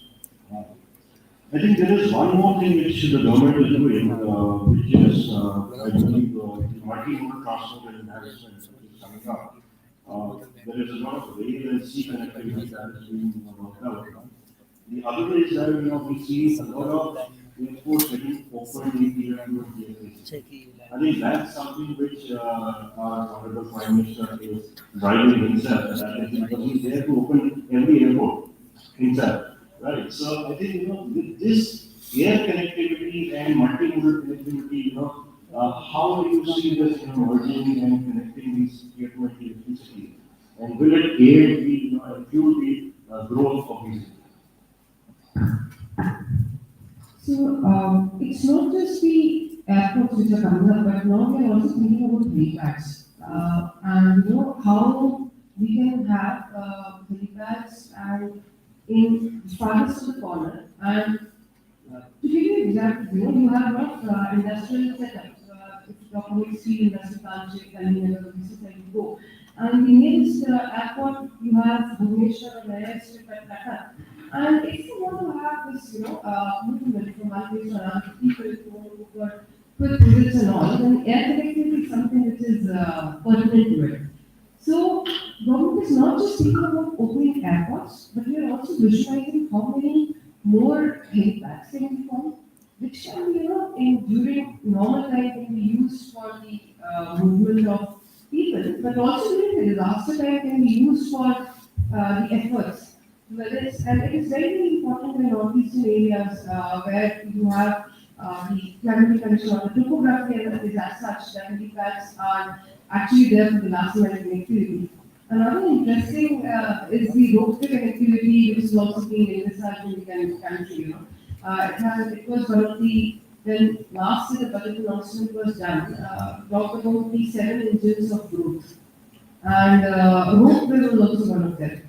So that is also being taken into big, though we have not heard of the projects right now, but that is also under consideration, also under planning. So the airports, the helipads, the roadways, and the drone network for the last mile connectivity. So government is focusing in all of that, how we can have the better connectivity via drone, which has been established in last 2 years at least, that last mile connectivity can and drones can be a big game changer in that. So all of this is being envisaged. The only problem about opening airports when it comes to tier 2 or tier 3 city is that when you work on a financial model, you also have to see the capacity of that particular area, and it's chicken and egg problem. Will you have the airport and then you will get the people, or will you have the people first, cargo first, and then you think of opening an airport? And it's not always a very easy decision, especially. So we are thinking about a lot of people projects and they are coming, a lot of foreign investment, FDIs, which you can think about. But yes, like you mentioned, it is on the radar, it is on the agenda, and we are working and we are also open to suggestions. We have some good suggestions of, in this regard, we have to get it. Thank you, ma'am. I think, Yash, you have been in the service industry and I think the air freight to a large extent. There are two sets of questions that I would like to get your views on. One is the domestic air network, how it is shaping up with the, now helipad also I would add, along with the airports. How will that aid the growth to these areas? And the second is that, there are a lot of small manufacturing hubs situated in tier two cities. For example, Ludhiana, it's a huge hub for housing, right? Now people from there export globally also. So ocean connectivity and their connectivity to these smaller towns where these manufacturing or trading hubs are, where they can open it to the globe. How do you see this, connectivity shaping up in the next 5 years? Thank you, Chairman. I'm glad air is being spoken about. I'm also president of the Air Cargo Board of India, and we engage with Ministry of Civil Aviation very, very closely. I'm part of the Cargo Advisory Group with the Honorable Minister. And as we just heard, that government is working faster than us, and it is very, very clearly emphasized by the entire group, including this panel, did not speak about the ideas that she just mentioned about the roadway or the helipads, the drones. And there is a lot of active work which is happening behind all three of these projects, apart from the air cargo. 450 odd routes have been operationalized under Udan scheme. I think more than 70 airports have been operationalized under Udan. And when, if you look at the last, say for example, 1,000 years of GDP growth of the world, you would see the last 100 years contributing the fastest growth in terms of percentage and in absolute terms. And you know why? That was on the back of aviation. You could move people as well as goods fastest in these 100 years than you could do in the previous 1000 years. So this is the power that aviation brings to the world. And this is also one of the thoughts that I would leave, because there are lots of end customers here, that I just mentioned some time back that you want to sell your product and you want to sell it while it is in fashion, while it has the best shelf life. So don't spend too much of time using a mode of transportation, which will enhance the idle time of the good. Now, multimodal is going to remain very, very essential. In India, less than 1% of goods move on the waterways, whereas in some of the developing countries, it is way above in double digits.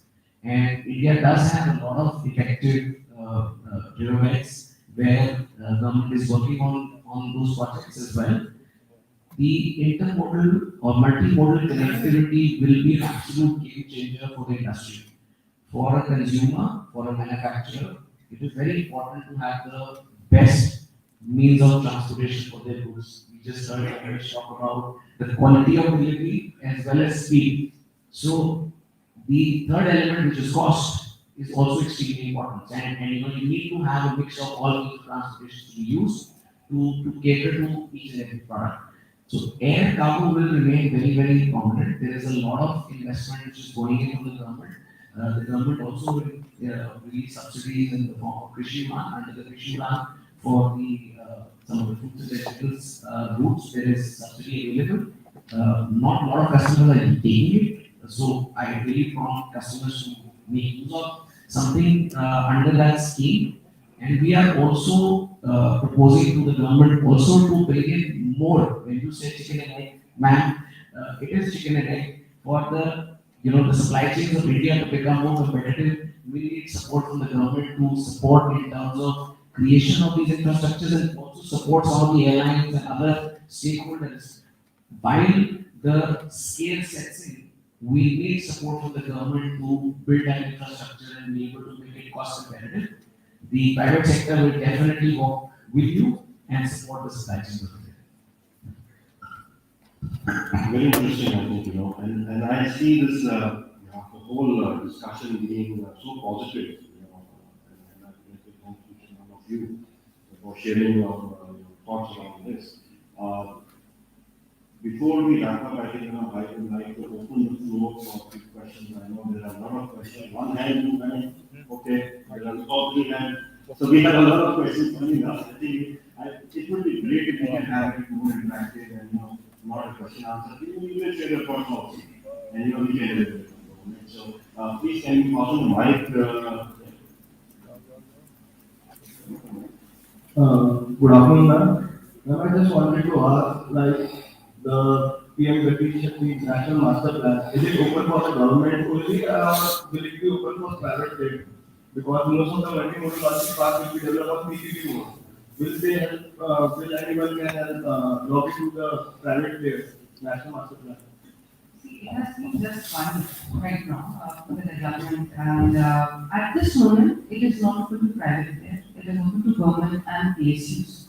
The only reason being that there is a lot of data. There is a lot of data, and we are working on the security of it. But it is already in the discussion that once we are able to, right now there are too many layers. We don't need all of them, right? And there can be a lot of possible misuse also. There's always a component of that. What we are trying to do right now is that we are asking all the ministries which all layers can be open for general public.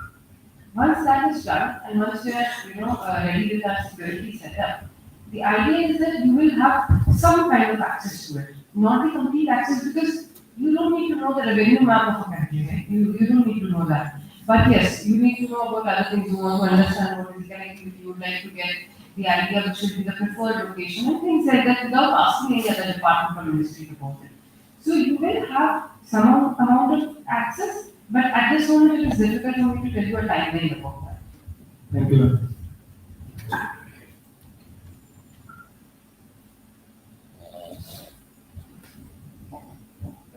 I had two questions. Please, More or it less. would if you can, state your name. Yeah, I am Sanjeev Sahu. I work with a startup which works in the semi sector. So I two questions. I think it's a combination of policy issue as well as the private sector participation. One, I would love to hear something about waterways, which unfortunately has not been explored much. It started a long time back with and it's proven that the cost per kilometer is way lower than the railways or road. And we have exceptionally disproportionate logistics movement through roadways rather than any other mode. So when you are doing planning 20 years down the line, are you still going to be dependent on roadways? And how does the private sector look at it as the first or the major leg of data logistics network?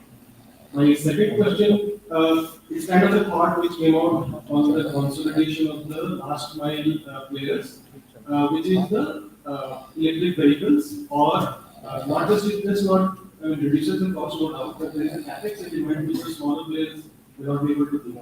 And related to that, of course, is the cold chain logistics. I think a lot of discussions around agro and Nestle, I think it would be about flexible versus non-perishable. And we see more of losses around that part. I think that cold chain logistics, how do you see that development in that sector, digitization, the capex, and if government can support it in some way? So we want to address this question to Mag on the whole panel. I think it's- I was saying that I was hoping to get less questions. Waterways, yes, it's very important. We have already seen, I think this 2-3 days back, we flagged the, national one of the longest river cruise in the world. So, obviously, everyone's thinking about the national waterway development. We have 1, 2, 3, 4, 5 development. Discussion from a long time, we are absolutely correct that they are being discussed since very long time, and the results are not as fast as the discussion. A lot of problems associated with it.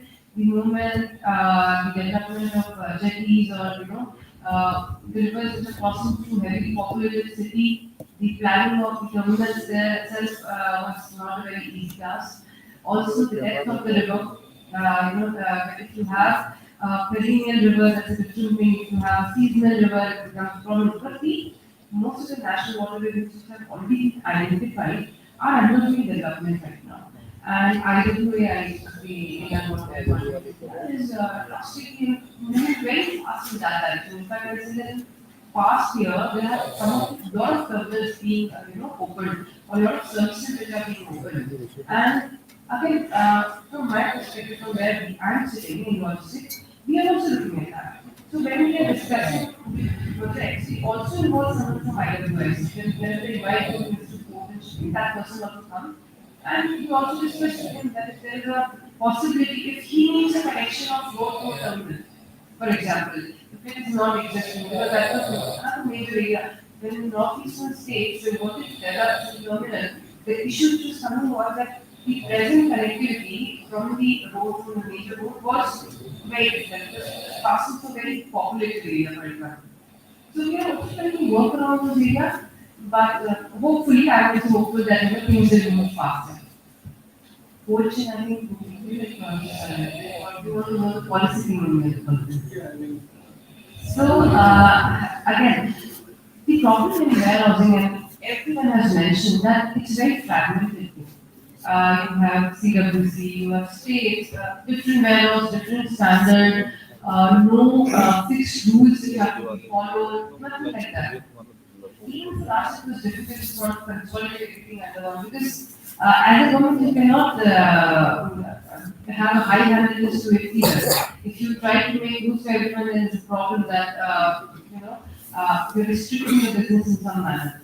What we did last year was that we came up with some sanitization guidelines, which was announced and which was saying that if you do that, you will be utilizing things better.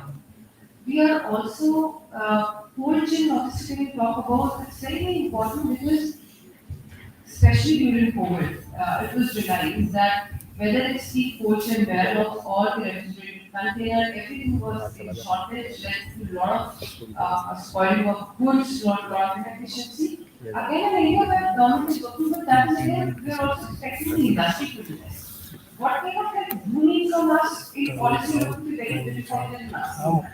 That is something that is where we can intervene. But other than that, making of that infrastructure, that responsibility lies, that's it. So that's on you. For cold chain, I would request you to look at NCCD, National Cold Chain Development Policy. A lot of work is going on there. Yeah, I also want to add that Pavnesh used to lead that NCT initiative. I was started off some 7 years back. And there was a lot of data and the work done by the government side on that. Or the other side to take up from there and set up these coaching. Thank you so much, panel. It was very enriching discussion. My name is Shami Dua. I have worked for over 2 decades as an industry practitioner and currently working as a consultant with AT. My question is regarding, and I'm available. Regarding one of our logistics giant department, which is somewhat in a slumber in this revolution that's happening, and I'm talking about India Post. And why I call them a giant is because of their network, the reach that they go to the interior and tier 3 towns. And second is they have got fantastic knowledge of the address details which are not really existent. The addresses are very individual of the village addresses, like next to the people, next to the temple. There's no addresses. So your views on this of India Post participating in this situation? When we started, if you go back 50 years back, the draft of national policy was formed first. But in between, the idea of university came and we decided let's have university first. Because to immediately address an infrastructure issue, and in the meantime, we can have policy supplementary. When university came up, the idea was to look only at the infrastructure ministry, we were not talking about any social ministry. And Indian Post was not counted as one of the infrastructure ministry, to be very honest with you. 2 months back, we started also thinking that, how we can onboard some other ministries now that it has been taken up very well by the infrastructure. And Indian Post is one of the, Department of Post was one of the departments which we approached. And we already started the integration with them. Right now, what we are pursuing is that we are trying to integrate their system into PMS so that we can also leverage their storage facilities or whatever in-house strength they have and integrate it with the overall infrastructure planning. This is what we are doing. But if you have more suggestions of how we can utilize that better, we'll be very happy to hear that. So please come over anytime or drop us a mail if you think that how it can be better integrated in any kind of planning or any kind of policy. That intervention can obviously do this.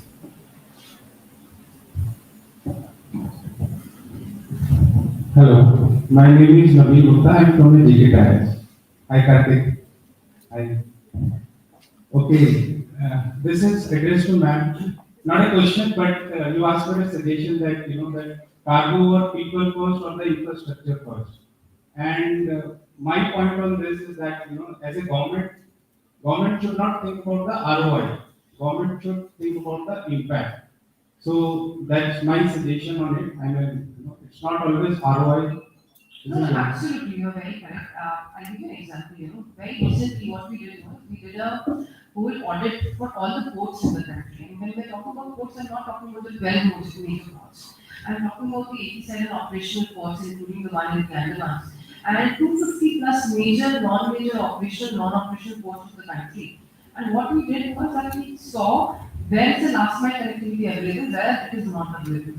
Then we also tried to negotiate with both road and rail that based on whatever the road is needed everywhere, but at least for rail we need some component.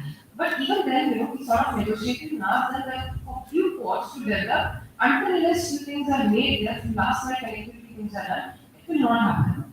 So when I say it's not always that we are looking for the returns on it. We always say that even for PPP, people will invest in a butterfly, not in a caterpillar. The caterpillar to butterfly transformation is on government too. So absolutely agree on that point. But yes, for that's, I should say, first you think of road, then rail, and then airport. That's the only problem. And we're trying to bridge that gap as fast as possible. But at times we might be able to address the road and rail faster than think about the airports. I think we will try to match that speed and we will reduce that distance in the thought process. And I hope that will come soon. Thank you. And I have a question to Karthik. Like, we spoke about IT playing a big role in the entire supply chain that we know, or the futuristic supply chain. And we talk about the scale that it can bring, and it is bringing in a lot of consolidation, like all the Mulva Bhai and all the small transporters will eventually be part of some cartel or they will form a consolidation under some IT company. So within the IT segment, we see a lot of fragmentation. Though it is bringing the consolidation, but still we see a lot of fragmentation there. We see that WMS is one platform, and you spoke about, there are many platforms that as a user we have to use. Then we have TMS, then we have ERPs, then we have, a lot of visibility tools. But they all are, standalone solutions, IT solutions. You spoke about one platform where government is asking them, to come on the one stage. And what was that platform? Can you just? That's usually, right? It's usually where multiple organizations come together. And that's a base platform from where you can access.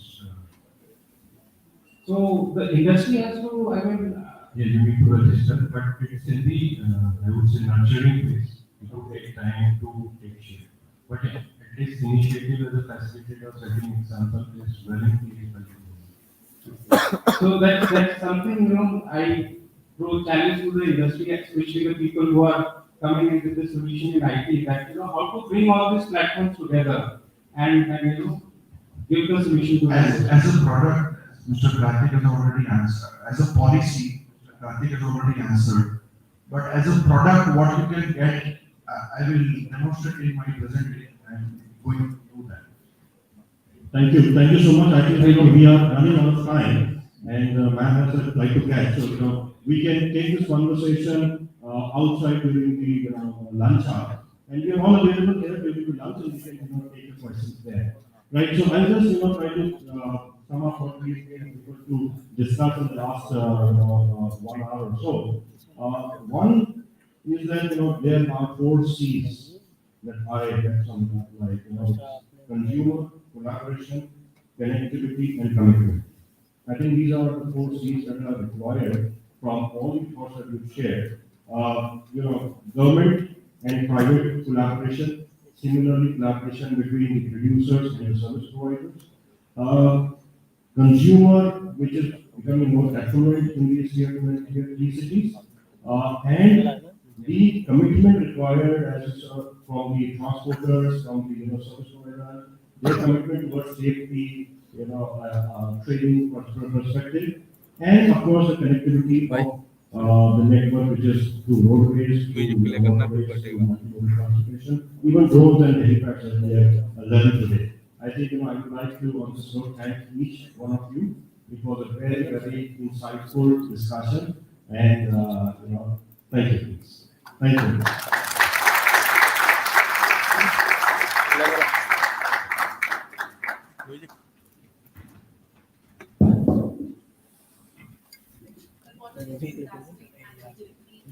Insightful discussion platform. It's a great start to the event.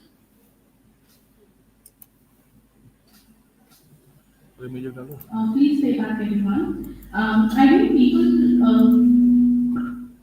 in the country, irrespective of their location, education, and age, are reaping the benefits of digital storm, gaining immense trust from tier 2 and tier 3 cities. And as these cities and towns have reached the point of saturation, it now becomes imperative to boost the supply chain infrastructure and connectivity to these cities, equipping them with all the required facilities to further augment that growth.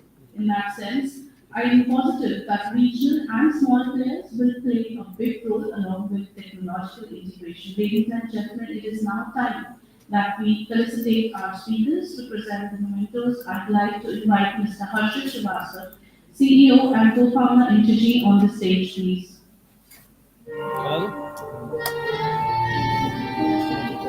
Alright, please give our speakers big round of applause as we take them. We have Mr. Ashish Pandey, Head Supply Chain South Asia Nestle. Mr. Ashish Pandey, everyone.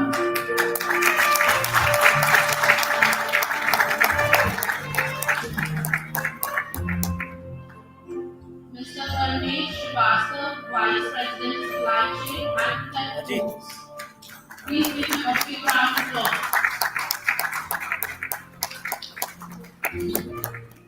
Mr. Yashpal Sharma, MD Skyways Group. Please put your hands together for Mr. Sharma.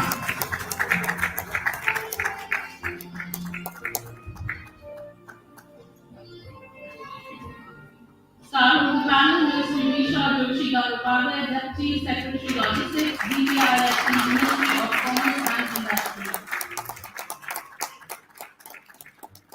Mr. Vishal Kothari, Director, Ethics Group. Mr. Vishal Kothari, everyone, please give him a round of applause.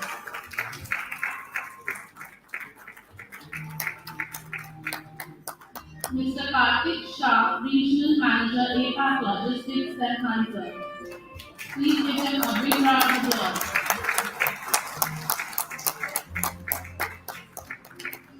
And it's time for our wonderful moderator, Mr. Chetan Kumria, Managing Director, XL Supply Chain Solutions.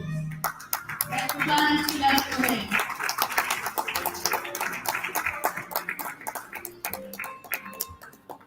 Thank you so much, ladies and gentlemen. You may please proceed and get seated.